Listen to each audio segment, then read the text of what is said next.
one lie. In a second, I'll be asking you, the audience, to tell me what you guys think the answer is. When I was a little kid, I cried because of a birthday candle. I used to be a certified gangster, or maybe it was the fact that my sister pulled me by a leash. Now, scream it out. What do you guys think it is? Certified gangster. Thank you. It was the fact that I was a certified gangster. And because I'm not a bad kid. But how do we detect lies, though? Through body language, eye contact, or maybe a lie detector. Polygraph, or lie, which is the scientific name for lie detector, is a machine designed to detect and record changes such as physiological characteristics such as a person's pulse and breathing rates, especially used as a lie detector. But when did it all start? It all started with an essay. Now this is going to be a long one. The ineffectual scheme for the immediate preventing street robberies and suppressing all other disorders of the night. Yes, it's an essay name. Now, this is a picture of the first official lie detector. And this is how it works. Cesare Lombroso, an Italian criminologist, created a machine that would measure blood pressure.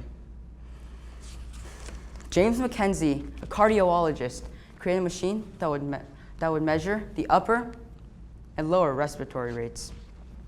And William Marston, psychologist, created a machine that would measure the galvanic skin response. Now, galvanic skin response is just how much you sweat. And John Larson, a police officer, eventually used and created the first official polygraph. And after that, a few years after that, it was starting to be used in ad campaigns. In those ad campaigns, the examinee was expected to tell which of the competing companies were better. Now, that was 2003 when the last major update on the polygraph happened, and with a few minor updates to this day. That was 17 years ago, and we still use it today for interrogations, trust problems. We use it for marriage problems, and we use it just for fun. But should we be trusting it? Dr. Leonard Sachs once said, "The idea that we can detect a person's veracity by monitoring psychological changes is more myth than reality." Now, this might be a little confusing for you, and I can change one word for you, veracity. But instead of veracity, let's change it to truthfulness. And I'll read it to you guys one more time. The idea that we can detect a person's truthfulness by monitoring psychological changes is more myth than reality. Does that help a little? All right. And that just means that the 100% successful polygraph isn't coming anytime soon. And that leads us into statistics. While we are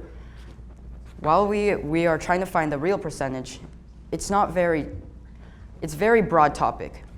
American Polygraph Association claims a 90% success rate, while leading critics such as David Lycan claims a 65% success rate. And Psychology Today claims a 50% success rate to a truthful person lying.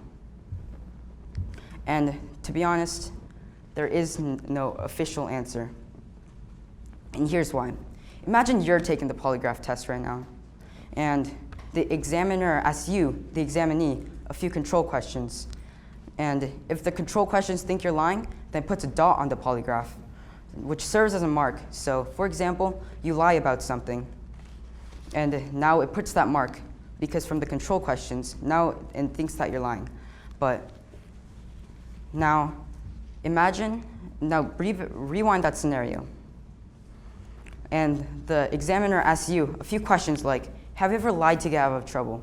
Or have you ever committed a crime? And you probably have committed a crime. Probably jaywalked once, twice, maybe all the time. But yeah, we probably have done those things. But we're always nervous about that because we have a chance to go to jail or get divorced. And truthfully, it's not very trustworthy because there's another way to trick it. Another way to trick it is by thinking of a warm memory, a distant memory that just makes you feel warm inside. Like it's a cold winter's day, and you're drinking a hot cup of chocolate, and you're right next to a fireplace. That throws it off. There's so many reasons why the polygraph test shouldn't be trusted. And the police have figured that out, and so they're not using it as much unless they absolutely have to. Today, I'll be telling you the personal story of Juan Rivera. Juan Rivera is a falsely convicted criminal, and he was falsely convicted because of 2 polygraph tests. One polygraph test showed no deception, and the other polygraph test showed some deception, and that some deception was enough to tip off the judge, sending him 19 years behind bars. He knew that he didn't do those crimes. So after his 19 years in sentence, he took a DNA test, and then he was true to exonerate. And exonerate means he was free from wrongdoing. And that is a happy ending, but not all cases are happy endings. And that's why, if you know someone that's about to take a lie detector test or a polygraph test, or if you're about to take a polygraph test, try asking them or yourself, hey, maybe I should find an alternative. Thank you.